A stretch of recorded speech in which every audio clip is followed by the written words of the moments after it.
Good afternoon. Good afternoon from Brussels. It's always a good feeling when you look at all these colleagues coming in from all over Europe and to learn that the sun is shining in Budapest, whereas Oslo is preparing for autumn. Brussels is, well, somewhere between. Welcome to our second webinar on the Erasmus Mundus midterm review. We had already one before the holidays, which you can find on our YouTube channel, which give a more general overview. But here and today, we want to really zoom into student mobility from a university and from a student perspective. And I'm joined here by three colleagues. We have Rita Diaz, who is since recently the president of the European Student Network and who has been in charge of a large survey conducted all across not only Europe, but globally actually on Erasmus+. I have Johannes Gehringer here from the DG Education and Culture of the European Commission, who is in charge of the Erasmus program, not from a practical perspective, but from a policy perspective. And I'm joined by my colleague Henriette Stoeber, policy analyst at EUA, and who is behind our efforts to prepare the university response to the Erasmus midterm review. The webinar will be basically organized in three parts. We first have a round of general feedback where we will talk about how students and institutions felt about Erasmus plus mobility and whether or not they are satisfied. We will have then a spotlight on funding and management aspects. And in the last session, we will look at the European priorities of green, inclusive, and digital mobility. That's it in a nutshell. There's lots to present and very little time. So I think we will start immediately. Just one advice, you are invited to share your questions. As you can see, there is a chat where you can say hello to each other and inform you on weather conditions at your place. And then there's also a Q&A section where you can actually pose your questions, and we will pick them up from there and we'll try to answer them. We are recording this session also because we want to share it later on the YouTube channel, and the slides will also be available later on the website. I think that's it from my side here as an introduction. I forgot to say my name, but it's written there. So I'm also the Director of Higher Education Policy at the European University Association. And then without further ado, I think we go right into the matter. And I hand over to Johannes, who will tell us a bit about the Erasmus Plus program and mobility in particular, and of course about the ongoing interim evaluation. Johannes, please.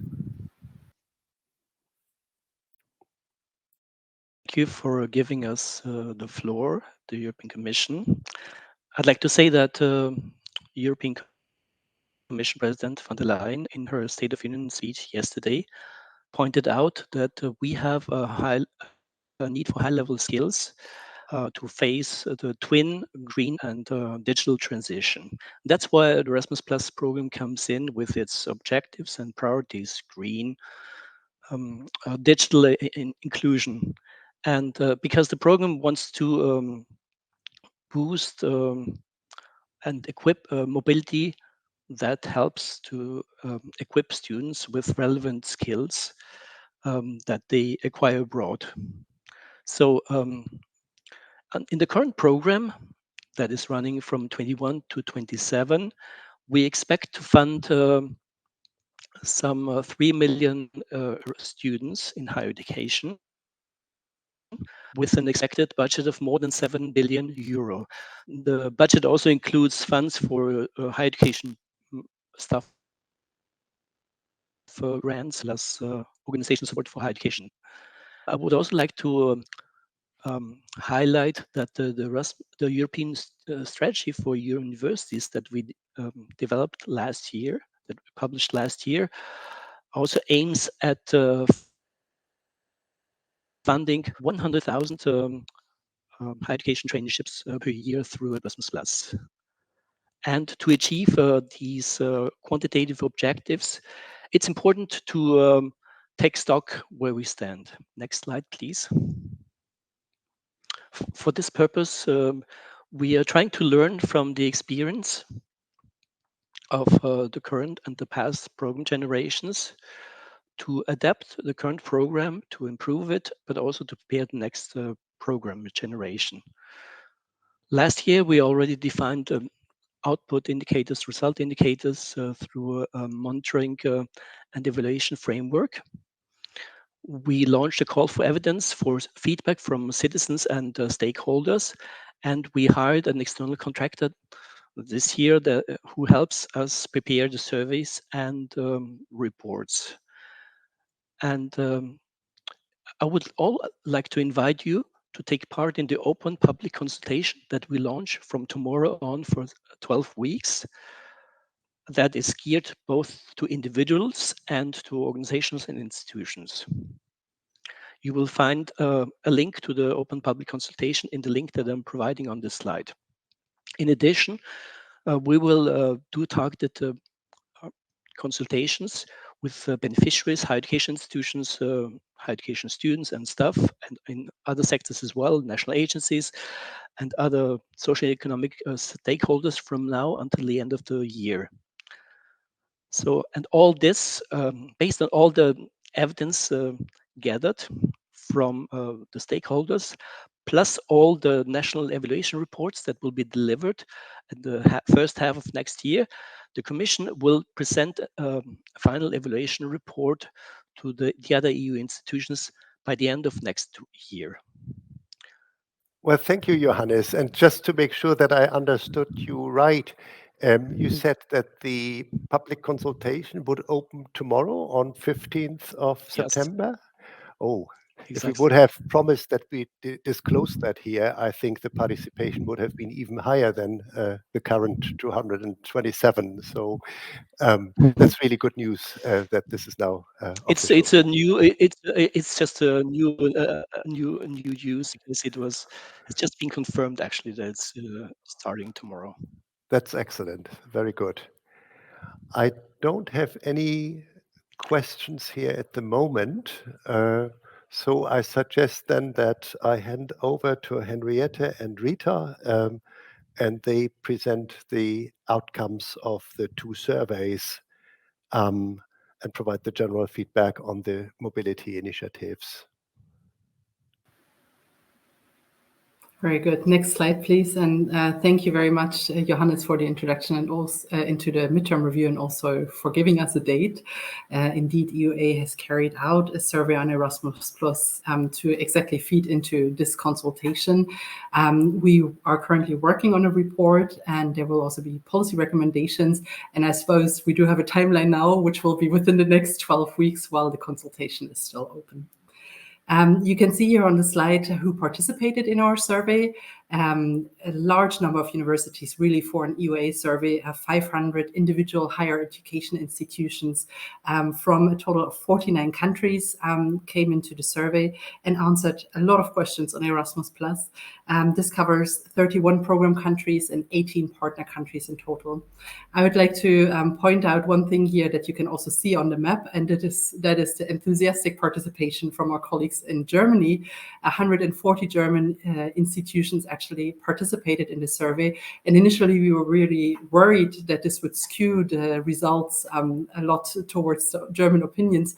And we went through the entire survey to double check. And quite interestingly, actually, the German colleagues answered quite in line with the rest of the European counterparts. So we left it unweighted as it was. Now, the survey questionnaire was modularized, so we asked a lot of questions on the general feedback on Erasmus+, comparing also to the predecessor program generation, and then people could select specific key actions and sub-actions that they would like to reflect upon, so to make sure that we really have the expertise behind the answers. And I can say that on Erasmus student mobility, 300 of the 500 participants also answered this additional module of the survey. And if I could have the next slide then, please. Thank you. And of course, overall, I mean, I don't really have to say this, I suppose. Erasmus Plus is, of course, a very important program to the higher education sector. We have, in general terms, very positive feedback and, of course, continued enthusiastic participation of our universities. I don't think EUA has a single university that is not in working with the Erasmus Plus program in one way or another, or sending their students. But talking about student mobility in terms of general figures, from a different survey, we actually found that at the majority of our universities, 10% or less of the bachelor and master students are actually mobile. This is Erasmus Plus and other mobilities. And at quite a number of universities, it's actually significantly less than 10%. And only 14% of the universities currently reach or exceed the 20% mobility target. So a lot more to be done in order to include more students. And we will talk about inclusion a bit more detail. But continuing with general feedback on A+ intra-European mobility, you can see here on the graph by the greenness of the colors that universities really do think it offers very attractive opportunities for their own students, but also for other students from other countries to come to their university. Universities will certainly be continuing using the action Erasmus Plus mobility actions. But I would like to raise your attention particularly to the very bottom of the graph here, where 44% of the participants said that they are experiencing major problems with the action. And we shall discuss in more detail later on why that is the case. On the next slide, however, I also wanted to include on the next slide some findings around, thank you, international credit mobility. The previous one was on intra-European mobility. Here, you can see quite similar trends, actually. So there's a general satisfaction about the attractiveness of this action, of the ICM action. Universities will certainly continue to use this action. So very similar feedback to intra-European. However, we introduce a new color here. This is the light blue. So we do have some more uncertainty about this action, perhaps also due to the fact that people just don't work in such large number or administer such large numbers of ICMs as they would other types of mobility.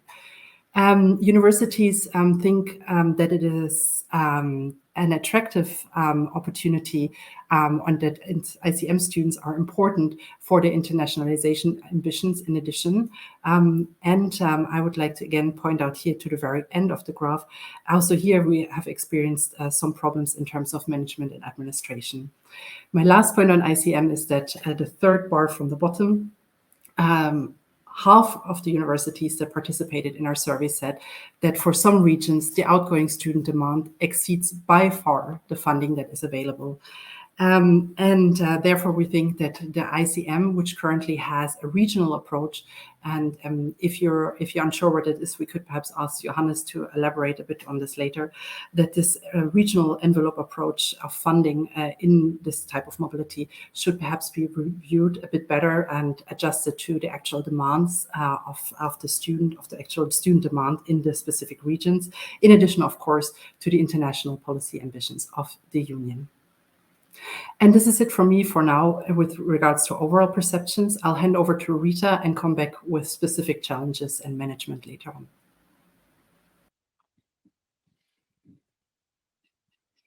Yes, so first of all, thank you so much for being here. I'm very excited to be here to present to you the first time live the results of the ESNsurvey. And since we have many universities present, a lot of national agencies, we want to thank you so much for all your support. Because of your support, we reached 23K of answers. And with this survey, we try to go a bit more abroad. We try to also do some comparisons with full degree students and mobile students. And we actually got a very nice sample of both non-mobile students and full degree students that we can compare also with the perception of exchange students throughout our report that will be done in the next months. Next slide, please. Throughout our survey, this is some sample characteristics that we collected, is actually just some confirmations of things that we already know that students think. So duration of exchange, students still prefer to do 1 semester mobility, and actually students still prefer to do mobility of 5 months. So this is the current trend that we are seeing. Next slide. And also, I don't think everybody is not expecting this, but Erasmus Plus studies is still the most popular type of mobility preferred by the students, but actually it brings here a bit of concerns on our part, because with some other types of mobility, it remains a bit uncertain of how the other types of mobility are being promoted, such as trainerships, internships, are being promoted also to the students. Next slide, please. And also, we also in this survey try to be a bit more broad, like I previously explained, and we try to also compare with the other mobility programs, because also our sections work with other mobility programs, and we understand that Erasmus Plus program is still the most popular one, but in our final report that we'll publish in December, we are going to compare the perception of the students and satisfaction of the students with both other mobility programs, but especially with the UK mobility program, Turing, and SAMP, the one available in Switzerland. Next slide, please. And now we pass to the analysis of the data, let's say, and motivations to go abroad. We say that the knowledge of the culture, the background, and language scores the highest. So students are still very interested to meet other people, meet other backgrounds, and get to know another language. These are still the three main reasons that students want to go abroad. Next slide, please. And that's it. I'll pass through the public. Yes, thank you so much. I still don't have questions, but I mean, maybe we can have an exchange here. And probably I start with what Henriette has said, that, I mean, first, interesting that it confirms what we know already from the EURIDI studies, that we haven't made it into the 20% mobility target, so no big surprise.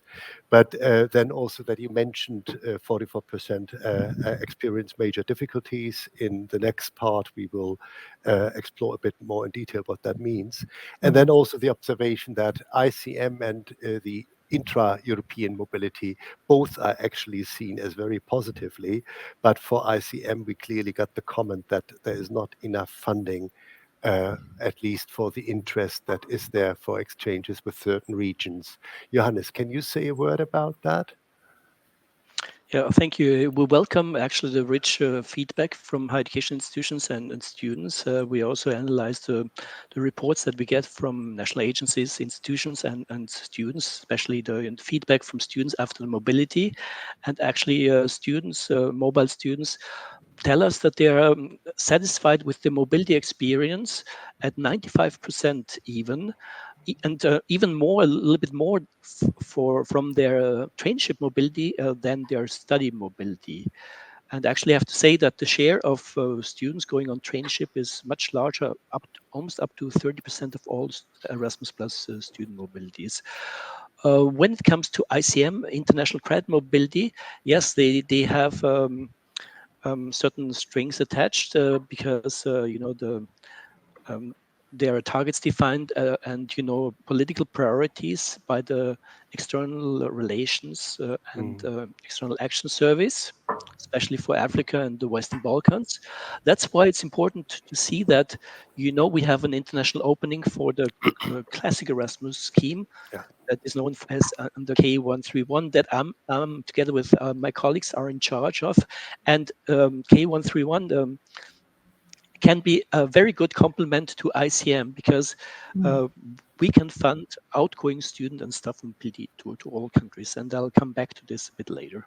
Okay, then we wait for this. And in the meanwhile, we also received some questions here. A question to Rita, I guess.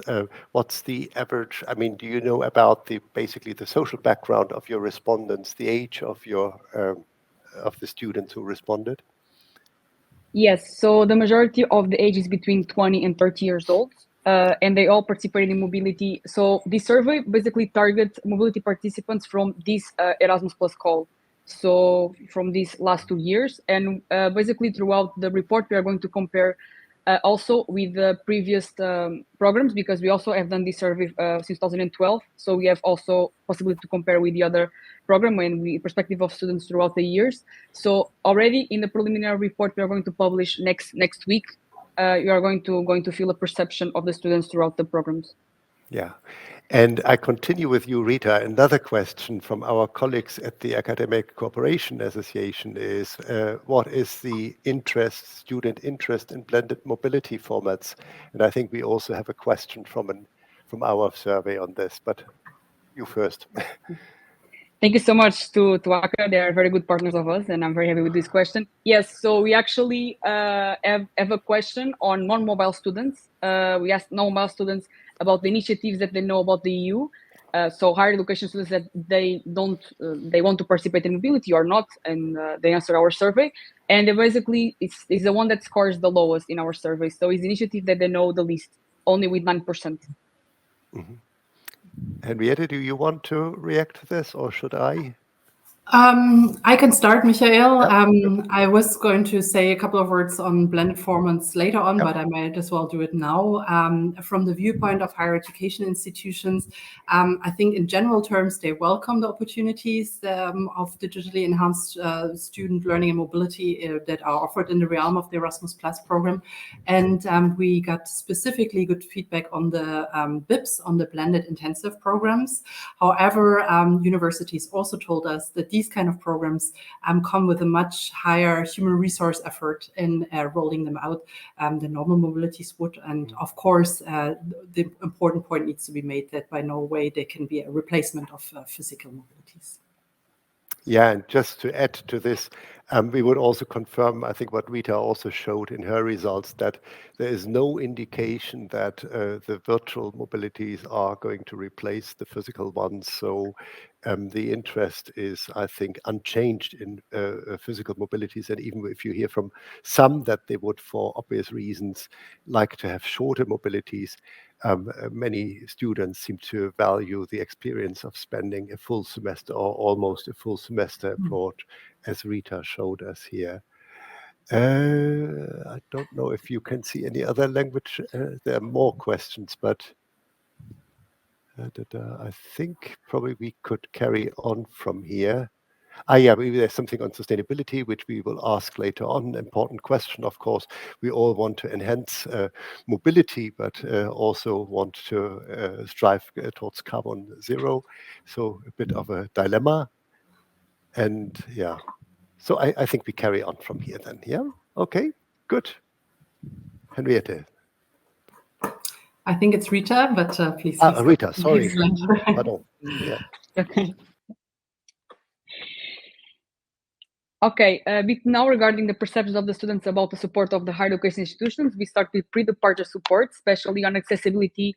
So students perceive as the most important pre-departure support measures accessibility of information, not only about financial measures, but also about knowing about the curricula, and knowing about the information that they need to go on mobility. So regarding the students' perspective, accessibility of information is the most important aspect for them to know before they go on mobility. But also, there is also very big percentage of students saying that peer-to-peer support is essential. And here is very interesting to note, since the support of alumni and the part of Erasmus alumni is one of the key factors of the Erasmus Plus program, to note that also the students are asking for this, are asking for the support of the peers that went on mobility in order to have a perspective of the mobility, have an experience of mobility. Next slide. And we also ask the challenge faced by the students. So what are the main challenges faced by the exchange students with mobility?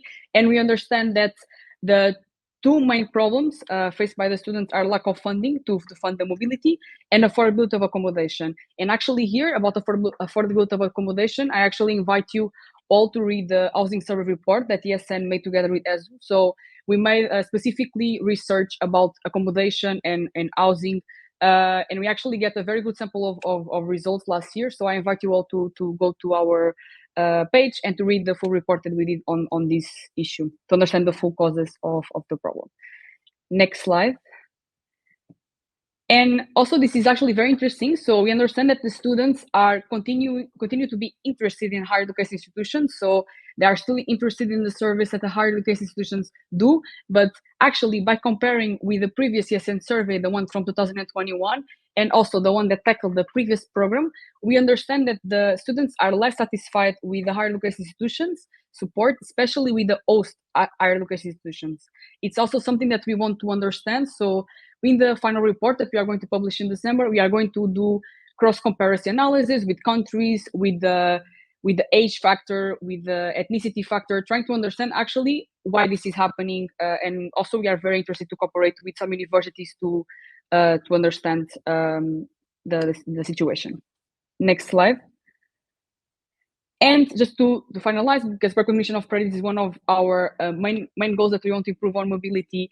Actually, so while analyzing recognition of credits, we asked the students to tell us how many credits they got recognized. And we only understood by doing a medium average that of all the participants that only 2 credits were not recognized in medium average. But actually, we understood that 42 of the respondents didn't got their courses completely recognized during exchange. We're actually still a very large sample regarding especially the cost of accommodation on automatic recognition that we believe should be continued to be followed. Next slide, and I think, yes.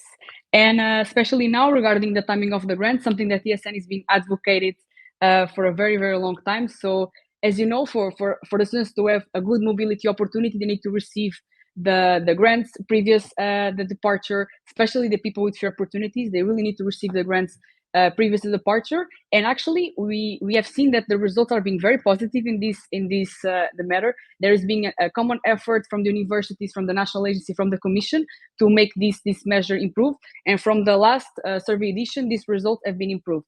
Although, of course, there's also space for improvement because you still can see that there are still students receiving the grants more than 30 days after arrival and within 30 days after the arrival. That is not ideal. Thank you, Rita, and very interesting findings. And we will find a couple of comparisons also in our survey, that's for sure. And perhaps also a couple of points on the contrary, at least when it comes to grant sizes and funding. But I would like to first stick a little bit here with the side of management from the higher education institutions. As I had already mentioned in my previous intervention, quite a large share of our universities was facing quite some problems when implementing the Erasmus Plus program, and specifically the mobility actions. So there was in the last, especially in the last program generation, in the last review, perhaps not so much in this time around, but there still is talk about further simplification. And I can tell you that unfortunately we got mixed feedback at best, rather negative feedback at some parts when it comes to the comparison to the previous program. So a third of universities said actually this time around it's not easier to apply to. More than half said it's not easier to implement, and 67% even said that the current Erasmus Plus places a major or even more major administrative burden on them than the predecessor program. Now, specifically on Erasmus Plus mobility, I picked some data for this graph here, and I would like to start with the top part, which is very positive. And actually, we have received this feedback across all different key actions and sub-actions. The support from the national agency is evaluated very positively by the vast majority of our participating higher education institutions. But then when it comes to specific requirements of the Erasmus Plus program, just for an example here on the slide, I put inter-institutional requirements and also reporting requirements for students. Universities were again quite satisfied actually when it comes to this these kind of aspects of the implementation of the mobility parts of the program. But moving further down in the graph, when it comes to the straightforwardness of rules or of management steps in Erasmus Plus mobility, 39% actually said there are some major problems. And at the very last bar, you might see why that one of the reasons why that is the case. 73% of the participants said that the management of the student mobility grants via the beneficiary module does not work well at all. Now, the beneficiary module is indeed a tool to manage, as it says, the student mobility grants. It has been introduced with the current program generation. 69% of our respondents said they would like to have the old tool back, which was called the mobility tool, I believe. receive. And overall, also, we have actually received quite some mixed or negative feedback with regards to all different online tools offered by the Erasmus Plus program. So around about half of our respondents said these tools are not robust, they're not reliable, and they would like to see some improvement. In a way, this is almost a deja vu because EUA has carried out a similar exercise, a similar survey in 2016 for the then midterm review. And there we called for enhanced consultation of the end users of the program and for making use of the expertise that sits at the higher education institutions when developing rules and regulations, but also when developing online tools. And I suppose we can repeat this call also in the current program generation, in the current midterm review. Next slide, please. Moving on then quite briefly, 2 points on funding. On the top of the chart here, you see the overall amount of funding that the institution receives is sufficient to send the majority of interested students, according to 84% of our participants. This is at least the case now. However, I would like to point out the situation at the beginning of the current program generation, where there was actually a very significant drop in funding in comparison to the end of the predecessor program. And this is due to the staggered nature of how Erasmus Plus funding is rolled out over the 7 years of a program generation. So, starting with little and increasing over the years. EUA and many others have actually called for a more even distribution of funding across the program years. And we really hope this will be also made a reality so that this doesn't happen at the start of the next program again.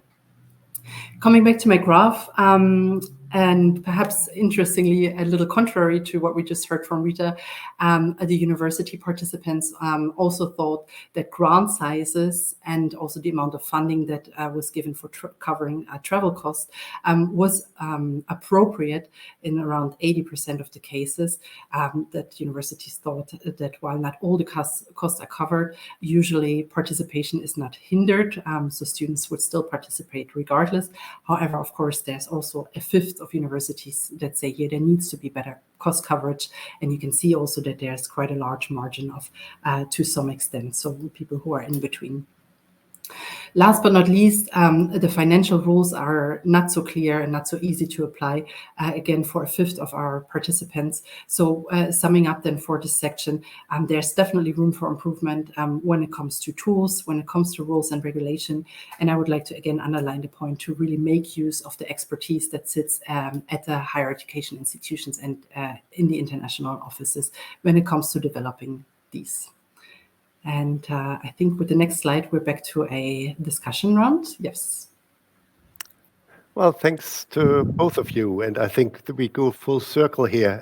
Rita had actually started with pointing to how important it is to have a good preparation. And this is how Henriette ended. If we go probably on there are many questions here. I mean, one is here on the most popular countries for mobilities. I mean, we haven't done a ranking here or so. Maybe Rita can say a word about it. I think you get this also from the regular Erasmus statistics, and our surveys are not necessarily representative. But what did you see from your data, Rita? Yes, from our data, it doesn't go a bit further what is reported in an annual report of Erasmus Plus. So it's Italy, Spain, Germany, but actually we got a very nice sample from Czech Republic, and we have to thank Charles University because they pushed the survey a lot. So we got a very good sample from Czech Republic as well. Okay, good. And then there are a lot of questions about challenges that students experience while mobile. I mean, we haven't captured that in our survey. I don't know if you can say a word about that. Yes, regarding the challenges, the three main ones are lack of funding. So the students feel that they don't have funding enough to cover their mobility experience. Yeah. And the second one is housing. So they don't have money to afford affordable accommodation in their destination. And the third one is problems with courses, with matching courses to their expectations. And Henriette? Indeed, Michael, we didn't cover it in the survey, but we have actually very similar findings to what Rita just said in the trend survey, which we're also working on to be published in 2024. So we just started the evaluation, but Indeed, also there we asked, what do you see as challenges for your outgoing mobile students that go on credit mobility, so Erasmus Plus and other? And number one was indeed lack of funding and so on. Then there was also a lot of questions around language skills. I don't know if that was reflected in your survey as well, Rita, but in the trend survey where we really ask leadership of higher education institutions, so perhaps not those that are on a day-to-day basis working on mobility programs, they also reported a lot of structural issues, that, for instance, the timing, the different academic calendars, that it doesn't fit in a bachelor program, there's not enough time in a master program, those kind of things came out very strongly as challenges as well. Okay. Rita, yeah. Just small reaction on our side, not as much on language barriers, but more on integration with the local community. So they felt more on this side. Just to mention that the housing issue is, of course, looming since a long time, and it's not only a challenge for international students, but for students in general, as they can be counted into the poorer part of the population, at least structurally, and it becomes a problem for citizens at large, and is in many countries it's going on the national agenda because the housing prices are ever rising, at least in cities. I don't know, Johannes, was there anything that you would pick up from the presentation, probably on the funding part?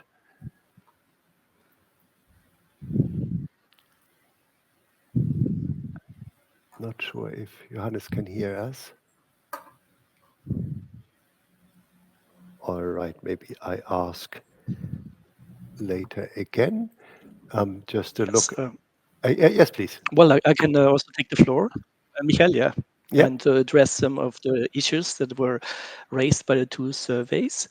Well, I think I have good news on in terms of grant and grant payment, because first of all, at the beginning of the current program, we increased already the grant sizes, but under the current ongoing call 2023, we adjusted the grant levels to the 12% inflation that we had, and this is just what students going out now in the current academic year that is just starting will realize.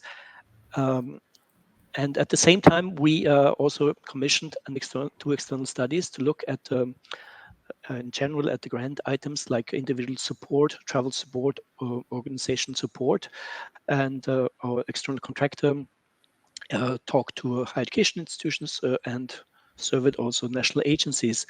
And so we are analyzing the results, and we'll see to what extent for the call 2024 that will be published in November, we will adapt as well the system, the funding system.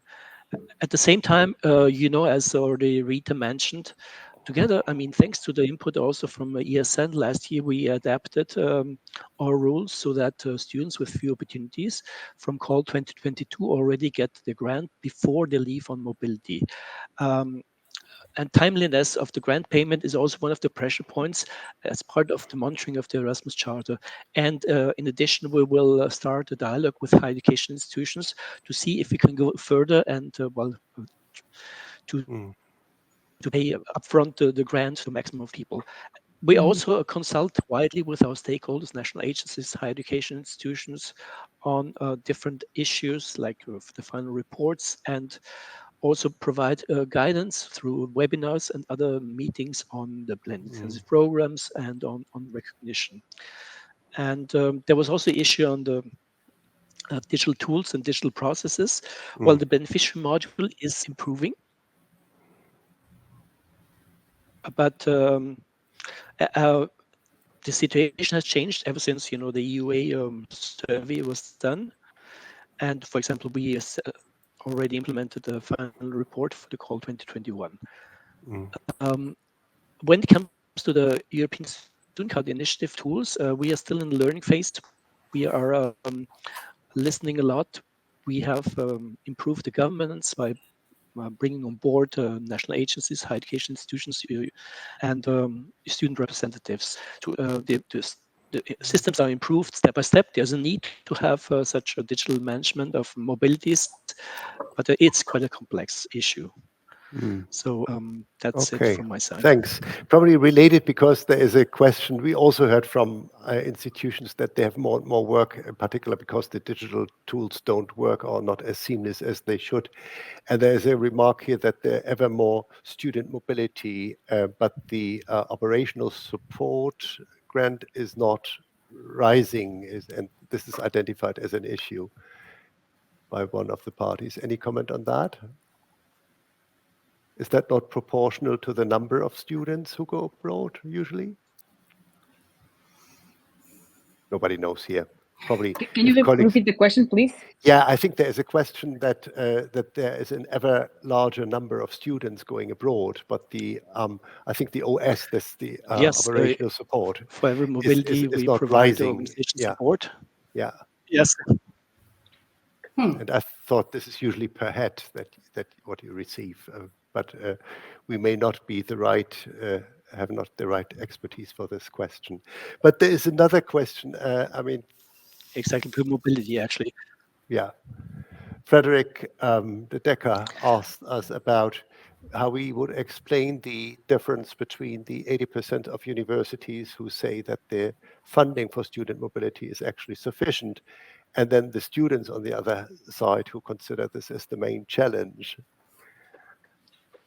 A very interesting question, actually. I think this is all about compromise and trying to understand each other's side. So I will be in EIE, and actually I'll be very happy to speak with many higher education institutions to try to understand their side, but also to explain the side of the students.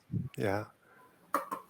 I think it might be explained clearly from the different perspectives that in international offices you don't see a disengagement with the mobility actions. There is a strong demand there. So there are students on whether they touch extra grant provided at national level or through foundations, or whether they have, due to their personal financial situation, they can afford it. Whereas for others, this might be really a challenge. But of course, we are all aware that this is not a full cost grant that is provided there for the mobility. And what Johannes just said about rising it towards inflation, that's probably very important, as we can see prices rising everywhere. So, And yep. just if I can have a comment on our side, which we are going to try to understand also, if we're going to try to make country analysis. So actually, what are the countries that related with challenges of the students, what are actually the countries that scored higher regarding this matter? So we'll provide this in the December report. Okay. There was a question on the bigger impact of mobility. I think that is beyond our study. We don't really know on whether students find better or better paid jobs. And also, I think we don't have any detailed statistical data on how, to what extent the Erasmus mobility also contributes to engagement with society via NGOs, and but Johannes has mentioned the number of traineeships, and I think that's an important aspect. Rita. Yes, we actually have a point in our survey that asks the students if they engaged in civic society activities during the mobility, and we compare with the survey before, and actually the number is lower. So students are actually engaging in civic society activities less than in the program before. So it's actually something that we need to tackle and something that we need to do, because of course that we don't like to see these results, but actually something that we are seeing, because we have a part on the European elections on the survey, is that students are more prone to vote on the European elections if they went on Erasmus. So it's a good in bad news. Yeah. Okay. And here's one question for me, which is about the 20% mobility target, which I mentioned carelessly without explaining the content. So that is what has been agreed both in the European Union and in the wider European higher education area of the Bologna process in 2009, that by 2020, 20% of the university graduates should have a mobility experience. And 2020 has passed, and we have now the data. And I think across Europe, the Eurydice report says we are just around 10%. with slightly higher figures for a bachelor and for doctoral level. I think they are around 60-70% there, so it doesn't look so bad. But we failed clearly the benchmark. I'm putting now in a chat in a second a publication that we have just done on the mobility benchmark, and which actually asks for a reconsideration of the benchmark and a redefinition. That might be an interesting reading to some of you. Good. And with that, I think we go to the next part of the presentation then.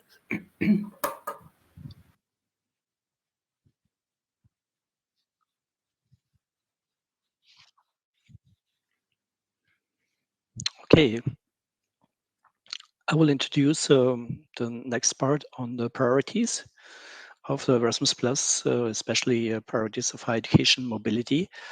We have the 4 overarching priorities of the Erasmus Plus program and 2 specific higher education priorities.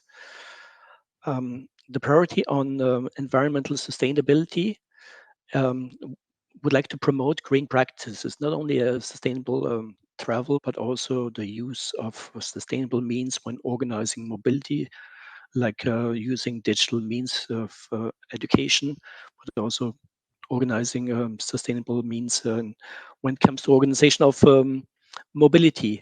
Then in terms of inclusion and diversity, we'd like to ensure that uh, prospective participants from all backgrounds have an equal access and in higher education mobility. In terms of digital transition, the program would like to support the use of digital education means like blended mobility to help develop advanced digital skills, but also through the digitalization of the mobility management, as I mentioned before. Then the program also promotes the participation in democratic life through civil engagement. For example, that students see the benefits of active citizenship through outreach activities like having relations, having links to local communities, going to local schools, and taking part in other formal and informal learning activities. This will help them show the EU values to improve their intercultural competences, and they are making more open to the benefits of what the European Union can offer, including, of course, participation in EU elections. Then we have the international dimension, especially in higher education. And there, as I mentioned, I said before, Erasmus Plus, the classical Erasmus Plus scheme opened up internationally to complement the existing international credit mobility. And last but not least, we also wanted to reinforce the link between education and research by giving more opportunities to doctoral candidates, be they staff employed by higher education institutions or just students going on student mobility. Next slide, please. So how does all these Erasmus Plus priorities translate into concrete actions? How are they measured? How are they how are they evaluated and implemented?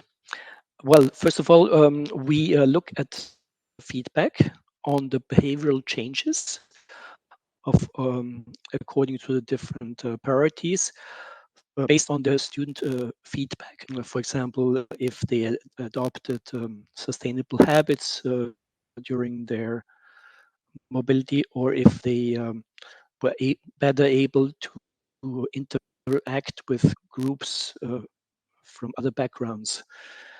But we also have different mobility data that tells us if to what extent the priorities were addressed. For example, when it comes to green, we have the green transition, we have the green mobility top up. for those who take a sustainable means of transport. It varies according to the country, according to the geographical situation, and the ESNsurvey already gives an indication of the level. Then, when it comes to inclusion, we see that in the past year, 12% of students on mobility received a top-up for few opportunities. And this year, for the current call 23, that's where implementations just started, we see a widening of the share of students with few opportunities that can receive such a top-up. We also mentioned the blended mobility as one of the means, both for digital transition, but also for the green transition. And we see that like 6% of student mobilities are undertaken as blended mobilities, and many participate in blended intensive programs. You know, this is a very good opportunity for to implement challenge-based approaches with an interdisciplinary approach, and to create an innovative ecosystem. And we also last year funded 10,000 digital skills. There's no specific funding for the participation in democratic life and civil engagement, but you know, our policy at higher education level encourage higher education institutions to provide ECTS credits to students doing volunteering activities during their stay abroad. I've also mentioned the international dimension, and it's quite positive to say that student mobility through the classic Erasmus scheme is not only going to the 33 Erasmus Plus countries, but also already to 120 third countries. And mostly when you look at mobility outside of Europe to North America, Canada, and the United States, but equally distributed across the whole globe. And we also fund incoming student mobility from Ukraine. For the moment, it's only about 4% of Erasmus Plus students going on international mobility outgoing, but the budget share is a bit higher because international student mobility grants are higher. So it's just the beginning, actually, because you know it only started recently, and COVID finished and opened more opportunities. Eventually, also when it comes to the link between higher education and research, we also see widening opportunities for doctoral candidates, because you know we provided the possibility of short-term student mobility for doctoral candidates, and we see that the share of doctoral candidates is enlarged compared to the previous program. And all these results eventually will be reported in the Erasmus Plus annual reports. So this was just a snapshot to give you a flavor of how being implemented and monitored. Thank you. Thanks. Thank you very much, Johannes. And indeed, a number of these priorities or these topics are also very high on the agenda of our higher education institutions, particularly when it comes to, for instance, inclusion and diversity, greening, and so on, and of course also the digital transformation. Here on the slide, I picked out a couple of them where we asked our participants whether they thought that the Erasmus Plus program successfully addresses these priorities. And by the number of green shares that you can see here, it's clear that overall, again, the feedback is rather positive, particularly when it comes to diversity and when it comes to civic engagement. However, moving down on the graph, you see that for digital transformation and for fight against the climate change, there is a lot of room for improvement, where a third or a quarter respectively say they would like to see more done to address these priorities also in the context of the Erasmus Plus program. And a bit more detail then on the next slide. Thanks. Starting with inclusion. In comparison to the predecessor program, our participants did think that indeed inclusion and mobility has been enhanced. 33% were fully satisfied, actually.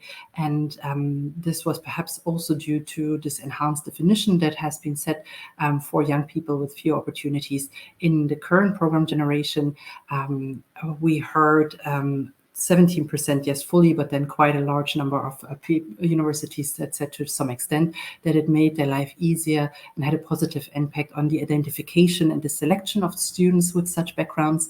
And of course, universities also in general terms welcome top-ups in the context of inclusion and diversity. 29% said yes fully, this helped them to enhance participation of students with such backgrounds, and 12% said no, there needs to be absolutely more done. So rather positive. Top-ups certainly don't, resolve the issue overall, but universities also noted that they welcome that just by putting it as a priority, this and others arise higher on the agenda of the university overall, not just in the context of student mobilities.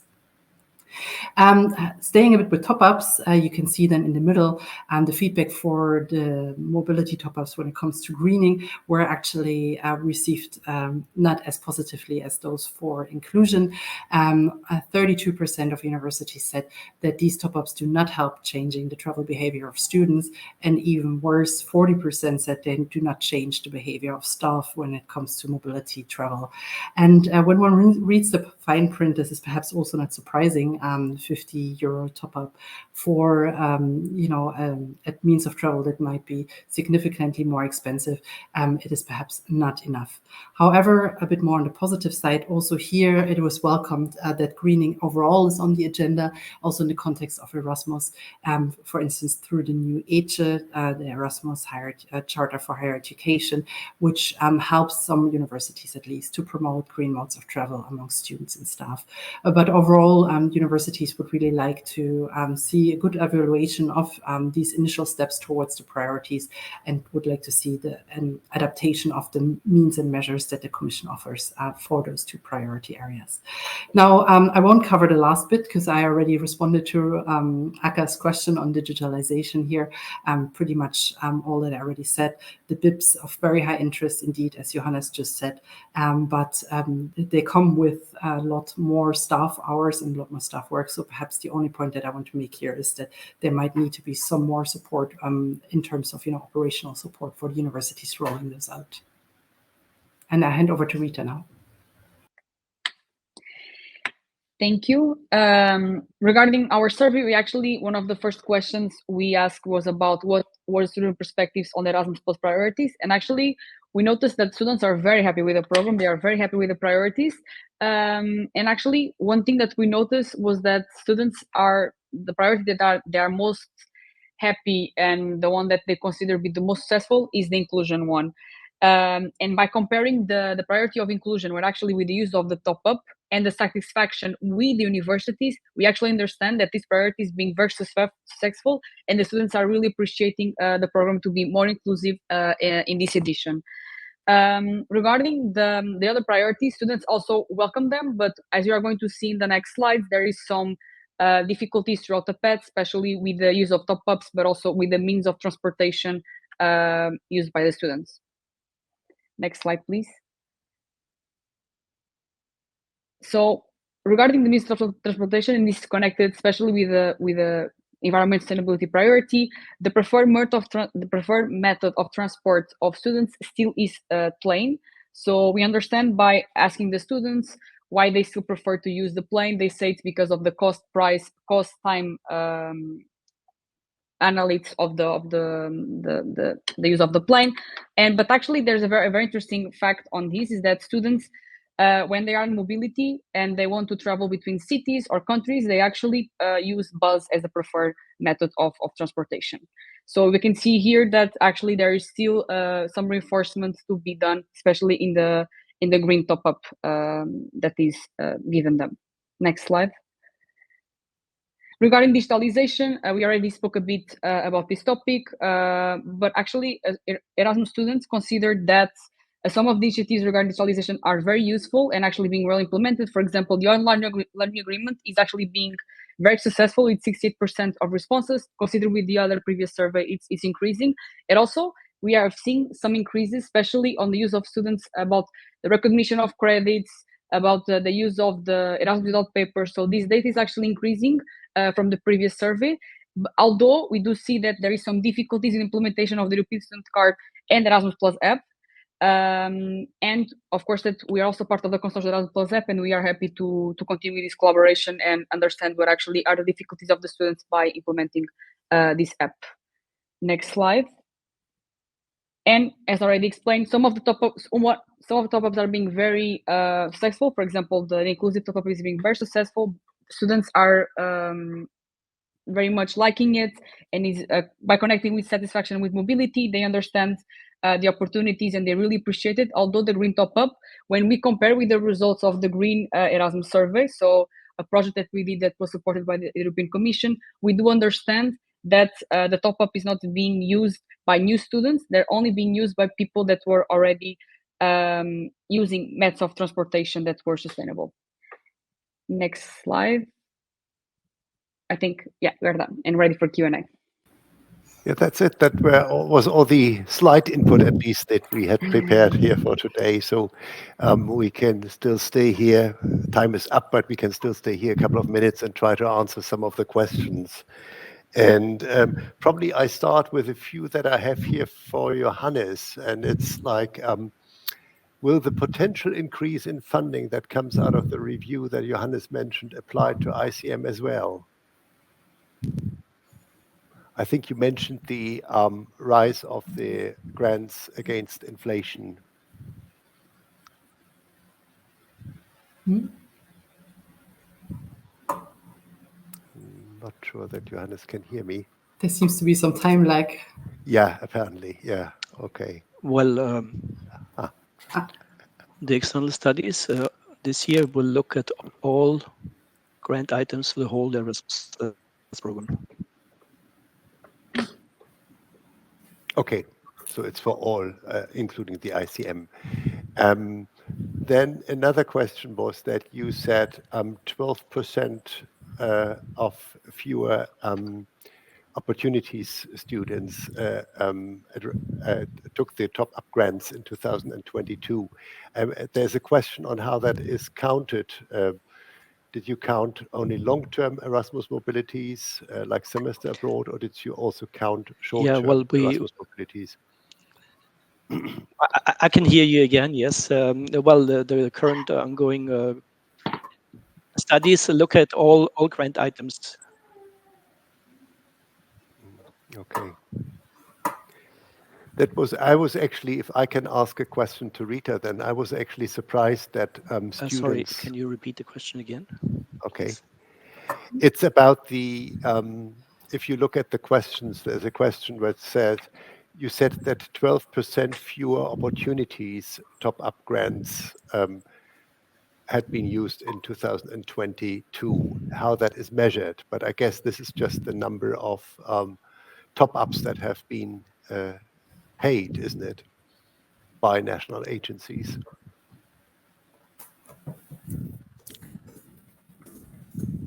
think we have a bit of a communication problem here. Okay. Rita, do you have any explanation why students find Erasmus Plus then so inclusive, while on the other hand, it was mentioned that the funding is actually not sufficient for students? Yes, actually, it's a very good question. I think they see more in the aspect of meeting other cultures than probably of the lack of funding. I think they see more in this perspective, although we still need to cross-compare to be able to answer this question correctly. And thank you for answering, because we're actually trying to understand what other institutions want to see from us. So I will take note and I will add this to the final report. Do students, as a question which scores really very high is here, how to increase mobility while not enhancing the carbon footprint? Is that something that you asked in your survey? I mean, how students feel about that? No, we didn't ask that. We only asked the means of transportation they used, and we asked why was the main reason they chose the mean of transportation of use. Okay. And we ask about what was their perception of the priority of environmental sustainability and their perception about that. because I can clearly see it's also a dilemma, I think, for institutions. More and more institutions introduce travel rules for their members where they prioritize surface travel and public transport over air travel. But I mean, it's still a question of budget, of course, and higher prices that you usually pay for a train ticket as compared to a plane ticket. So before Europe starts to tax air travel appropriately, we are not going to have a sea change there, I guess. And actually, one thing that's going to compare in the final report, because as we know, some regions of Europe, it's not possible to travel by means of transportation that are sustainable. So we want to understand that actually what are the results in the areas that actually is possible. So Central Europe. So actually, why were the reasons that Central Europe students chose to travel by plane? Because they actually have the means to do it by other. Okay. Good. I don't know if any of you has a final remark, but I think we answered, if not all, most of the questions. So, and we could probably move slowly towards the closure. Good. Then can I have the next slide? So we will close this webinar now, and I just wanted to let you know that we continue, of course, our series of webinars on the Erasmus Plus midterm review. We have already a plan for the next webinar. It will be about the collaboration actions, and we will have it in October, November, in collaboration with our colleagues from the Academic Cooperation Association. We just have not yet set a date, but we will communicate that shortly. That said, there is an earlier possibility to join us again. Only next week, you can meet us here talking about strengthening the Ukrainian higher education and research sector.